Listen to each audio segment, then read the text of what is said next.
All right, what's going on, everybody? It literally really does feel like spring today. We are looking at a high of almost 70 degrees here in Metro Detroit in Grosse Pointe Park, Michigan.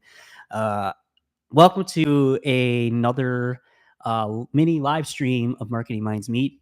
And we are here at the Not Co-working space in Grosse Pointe Park. And with me today is an individual that I have known since the year 2008. We happen to be in the same fraternity together. And throughout the years, we maintained contact. And then in the last couple of years, we really reconnected again over business. And they are now a business owner, and they have a team that works for them as well. And this is an individual that has been in the health insurance realm for a while now. They've had their business for the last 4 to 5 years.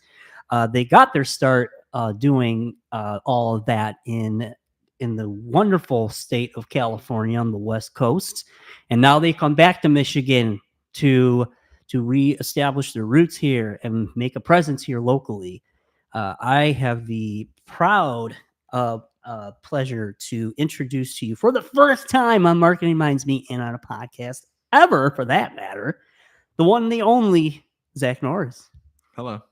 So, Zach, why don't you tell everyone here on the live stream that watches during and after who you are and what Norris Health Quotes is all about? Right. Okay. So, So who I am is my name is Zach. I'm a health insurance agent. I own Norris Health Quotes. Really, what we are is my answer changes every time I come up with this, but we are a health insurance agency, but it's a little deeper than that. We try to be a solution for everyone, but the main people we try to help are lower income families, and try to give them the same type of relationship that anybody else would have with their health insurance agents. So we could be their first point of contact for medications, doctor's office questions. Hey, I need my insurance cards. Any type of question they will have, whether it's a billing question, all of that stuff. At least be able to navigate them in the right direction for that. We don't just sign them up for health insurance. We maintain that relationship the whole entire time. Excellent.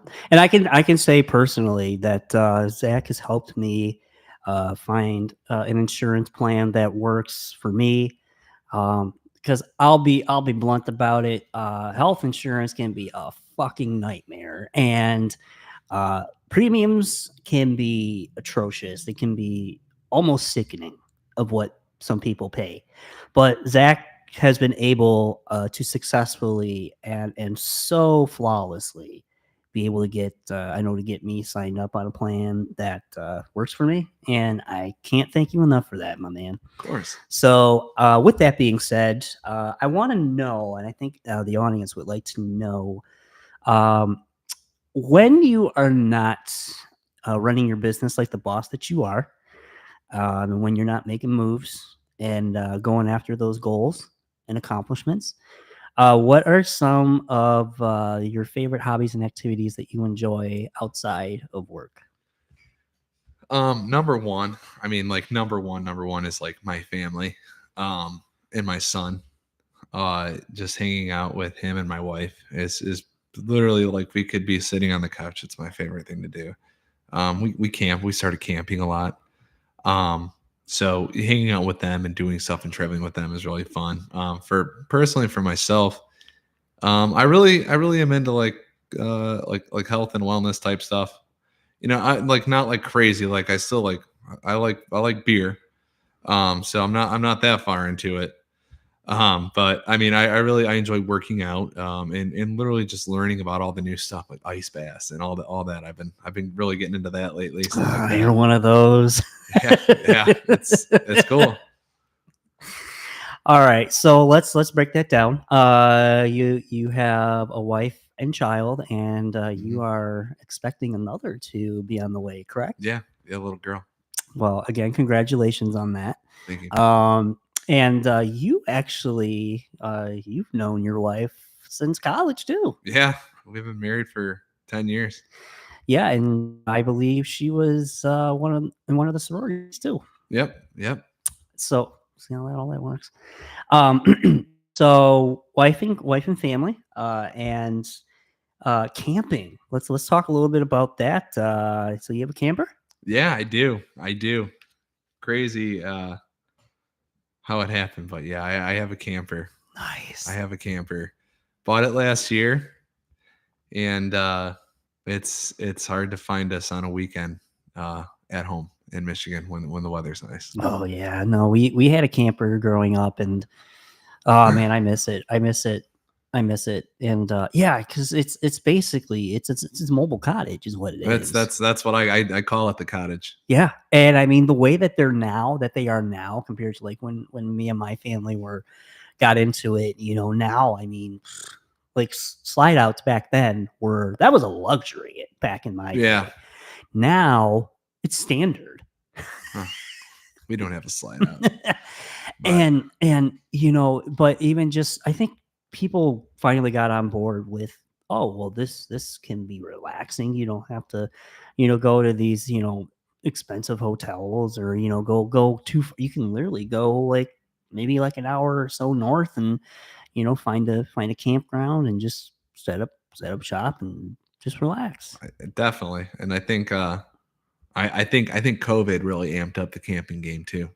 Oh A yeah. lot of people are figuring out, hey, where can I travel? Where I can constantly be outside, and have my own hotel room, pretty much. That's right. And so I came after all that, but Yeah, and I will say, as opposed to tent camping, because I've done both. Uh, if tent camping's your thing, great. It's not for me. I fucking hate tent camping. It is a it's nightmare. cold. It's cold, and then when it's like it's really hot, like you basically become a rotisserie chicken, like in your tent. Like you wake up and The like sun is your alarm clock. it is, and it's awful. You wake up in just your own sweat and Yeah. filth, and you're like, wow, well, this is a really shit way to start my day. Thanks, Yeah. Mother Nature. Thanks, tent camping. Fuck. Yeah. So, but the nice thing about a camper is you get the best of both worlds. You can enjoy Mother Nature all that you want, and then when it's time to go inside, you have air conditioning. Oh, you yeah. have a sink and all that. I you can- shower. I can make it real cold in there too when I want to. It's nice. I love that.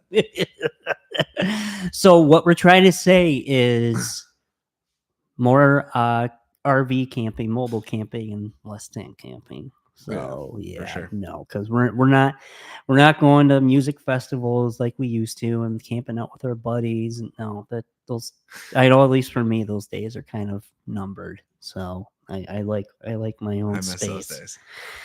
They were fun. I mean, they were fun when when we were able to do that. So, but so then you mentioned beer, craft beer in particular. Yeah, yeah, any beer. I love craft beer though. I Okay, do. I do. what are your go-to beers? Um, my go-to beers really anything. Honestly, anything. It depends on where I'm at, right? And what brewery I'm at.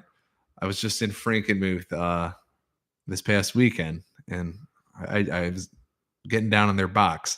So those are awesome beers. But typically if I go to a brewery, I'll ask them for their IPA. Like what's their flagship IPA, and just drink that. Um, but I mean, it's the whole concept of the beer too. It's not really even like how good beer is. It's just having a beer with people, which is that's probably one of the enjoyable parts of the beer itself. If you get like an old fashioned at a bar, it's a less conversational drink in my opinion, where you're probably just sitting there chilling out on your phone, maybe with a couple of people. But at a brewery, you're kind of going having a beer and really kind of focusing on talking with the people around you, which it's a conversation piece of its own. Yeah, and yeah, IPAs. I'm right there with you. I know Yeah. I like you for a reason. Okay. So where you're at, are there any local places that you like to frequent that are your go-to breweries? Or Yeah, lately, yeah. Well, I mean, so previously when I moved to when I moved to San Diego, like I would say like 50% of the reason why I moved to San Diego and the neighborhood that I moved to was the brewery scene. when I lived there. Like there's 12 breweries within a half a mile of my house. So Jesus. it's awesome. It literally is like, if you like beer, it is the perfect place to go for someone who really loves beer, which I loved beer. So we ended up moving there after going on vacation with no jobs lined up or anything. But now locally here in Michigan, I enjoy this brewery right by my house. It's called Dog and Pony. Oh, that place is great. Yeah, it's that place is awesome. The people there are great, and the beer is really good. And it's when you have a kid, um, breweries are really dope because they're just bars that you can take your kids to. You're not taking your kid to the corner bar, but you could take them into the brewery. And what's funny about that is, so one of my go-to places here on the east side is and I'm a mug member there too, Baffin Brewing Company. Yeah, And yeah, I can't tell you how many times, man, I've seen young families like come in and like they have like their kids in strollers or like toddlers, and they just set up shop and they just hang out and right. just get Here's the iPads. Let me drink my beer. yeah, pretty much. That's it. Yeah, that's how it goes. Yeah. And I'm just like, you know what?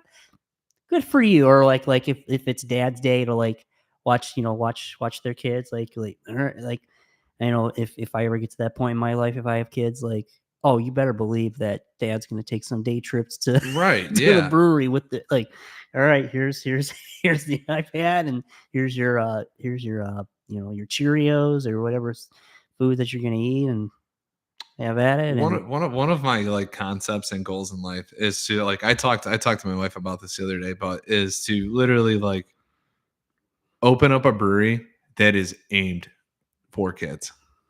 Nah, obviously not the beer, right? yeah. But like just the culture of it being like a place where you want to take your kids because there's an indoor playground in there, or you have an outdoor space where you can let your kids run around, or dogs, stuff like that. That really, really gives your kids something to do there too. I went to a place in Texas, in Houston, that had something like that where it was so like kid oriented that that place was packed. Um, and obviously with kids, but more with parents. Because if I bring my kid to a brewery, there's going to be a lot of people that I can get other people who don't have kids to come hang out with me there, opposed to them just hanging out at my house or my kids just jumping off the couch the whole time. It's more of a safe place to be like, all right, we're gonna go now, instead of them awkwardly leaving my house because my kid's being too crazy or something like that. You know what I mean? So I really it's been a goal and a vision to open up like a brewery, or just or a tap room. It doesn't even have to be a brewery, but it'd be cooler if it was where we had our own beer. But to open up something that's aimed towards like parents, we'll say parents instead of kids. Yeah, young families. Yeah, absolutely. Or just families in general. That if I could really like exit out of whatever I'm doing and go to something kind of like more, I'm sure that is not the most relaxing gig in the world either. That comes with its challenges.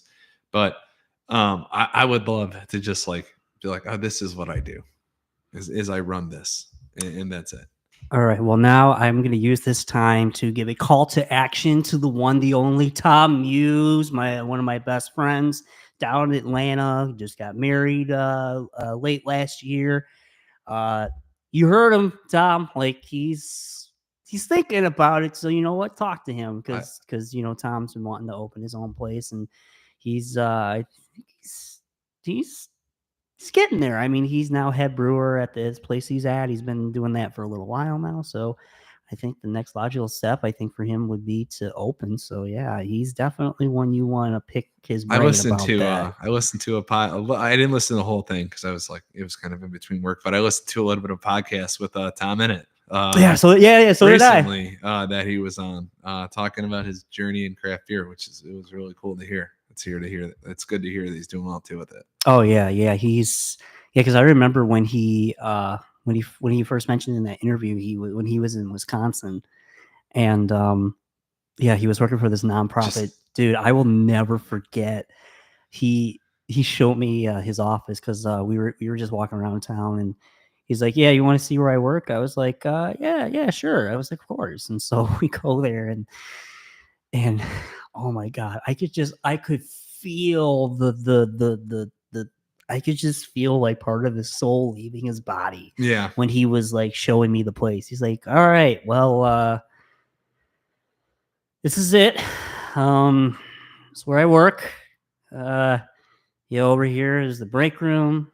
Over here is where my boss's desk is. That's where the so and so's desk. And I'll show you my office. And so we go to his office. He's like, yeah, this is it.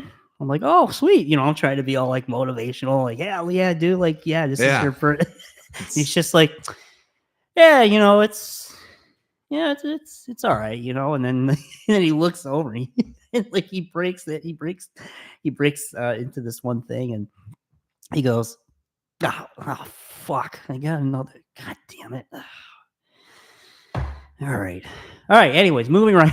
And I'm just like, oh man. Yeah, it's probably one of those, like the meme that's been floating around. Like, you work, it's like, thanks for working 60 hours a week. Here's your pizza party. Please limit yourself to one pop. And 2 slices at max. Unless there's leftovers. Oh my god. I mean, I didn't say anything like at that time because like I was just soaking in like what was going on. But then later on, after he left that job, I said, yo, can I be real with you for a second? He goes, yeah, of course. I'm like, yeah, I could tell you hated that. He goes, oh yeah, I fucking hate it. Yeah, I mean, most people, I mean, like anybody who's in that type of environment, there's nothing wrong with that type of environment at all. No, like, nothing there's wrong nothing with wrong with it at all. But like, it's just like certain people want more in life, like whether it's they want to do something completely different than what they're doing, or anything else, which was that was the coolest part, was to hear how he got started in all that, where I think he was just like talking to the head brewery, like, hey, if there's anything you need, let me know, and I'll help you out with it. And he eventually just started teaching him how to make beer, which is real. That's dope. Yeah. I remember when he was kind of starting to, when he threw out the idea of wanting to kind of start that journey. Yeah. And I was like, hey man, like if you feel like that's what you want to do, and that's what all the signs are pointing to, again, going back to the signs, yeah, go for it, man. Mm-hmm. I'm like, I'll support you no matter what. Like, you're my boy, like, right. Of course, I'm going to cheer you on from the sidelines and, what have you. And so now to see him where he's at now, and, I mean, at his wedding, like he made a custom beer for that night. And it was really fucking good. Yeah, that's sweet. That's sweet. So talk to Tom Muse. Yeah, if you get the chance. Like, if you're really thinking about that, like, just pick his brain. Like, he's always down to talk about that. So with that being said, before we log off here, how can people find you? How can people reach out to you if they have any questions regarding their current health insurance plan, if they're looking to maybe change their plan, or if they just want to get information about Norris Health Quotes? How can people find you? Do you have a phone number, website, email, social media? Now it's the time, Zach Norris, to put out all those things. Go for it. So the first thing I'll say is, if you or anyone has just a healthcare.gov marketplace insurance plan that you made through the marketplace, that you signed yourself up with, the one thing that you don't have, if you did that, is a health insurance agent. It doesn't cost us, it costs you nothing to make us your agent, to represent you, to help navigate you throughout the years of using healthcare.gov. That's one of the coolest things about what we do, is we don't have to worry about, you don't have to worry about paying us or anything like that. There's none of that. The other part is you can reach us. Our phone number is 248-897-4941. NorrisHealthQuotes.com. Norris, just like Chuck Norris. It's easy to remember. And then we're on social media too, as Norris Health Quotes on Instagram. You can look us up there and message us there. But one of the coolest parts is that I've done is, we do have a physical office in Berkeley, right at 12 and Coolidge. Please pop in if you want to. just to say hi if you have questions or anything. A lot of my presence in our company's presence has been like just like over the phone with other states. We're trying to really develop more of a local presence here in Michigan as well, though. And we've been growing rapidly within the state of Michigan lately too. So we are always open for a sit down conversation as well. But don't think that you just have to drive it. You can call us. We're very easy to get a hold of, and that's one of the best parts about us is we don't hide. We don't hide from the phone ringing when after we sign someone up for their insurance. We're right there ready to help them out. So Yeah, and I like I said, I can attest to everything that he's saying. Everyone there at the office is super welcoming. They're really cool, really chill, and more than happy to answer your questions. And of course, Zach's the boss, and he just knows what's up. So give him a call, reach out to him. Send him a DM, whatever the case may be. He'll be there to help you out. No questions asked. He's really good at what he does. Dude, this was so much fun, man. Yeah, this was awesome. I really would love to have you back on the program here soon, and talk about some other things. But yeah, what'd you think? It was great. This was a lot of fun. I was really nervous. Like my wife's like, don't act all nervous. So hopefully if she's made it this far and she does watch this, maybe she'll think I wasn't as nervous at the end. I don't know, but I know I for sure felt nervous at first. Oh yeah. But you make it very welcoming to Thank do you. this, and it's a lot smoother than I thought. So, and you got a cool setup. Like this is really neat. I know a lot of people try to do podcasts, but this is actually a really like neat setup. I've never seen a podcast setup before, but this one, I mean, I'm really impressed, Walter. So Well, thanks, dude. As I say, it's a labor of love, and yeah, we started back in 2020, during the pandemic, and really it was out of necessity. I knew it was something I wanted to do, but at that time, I couldn't see clients, Mhm. for in person for video shoots or Yeah. anything of that matter. So it was a do or die, and so podcasting just came to my brain. I was like, well, I always wanted to do that, have that be a part of what I do and offer that. Right. So now's the perfect time. So I had majority of the equipment. I didn't have the cameras; it was audio only. But didn't have this video switch or anything. I just had a mixer and a couple. I just ordered a couple of microphones, and now it's evolved into this. So no, I appreciate that, man. And yeah, like I said, it's a labor of love. So Yeah. but with that being said, thank you everyone for tuning in. Please, if you haven't done so already, please like and subscribe to our YouTube channel, and follow us on social media. You can find us on Instagram, Facebook, um, all those things. And but YouTube is really our big. It's really our big platform that we put a lot of this content on here. We do have Spotify and Apple as well, but you want the full gamut. YouTube is the way to go. So yeah, please like and subscribe. Doesn't cost you anything, and we really appreciate you. But yeah, so with that being said, yeah, Zach, this has been a pleasure, man. Love to have you back, and thank you everyone for tuning in. This has been Marketing Minds Meet, and we will see you next time. Is it recording still?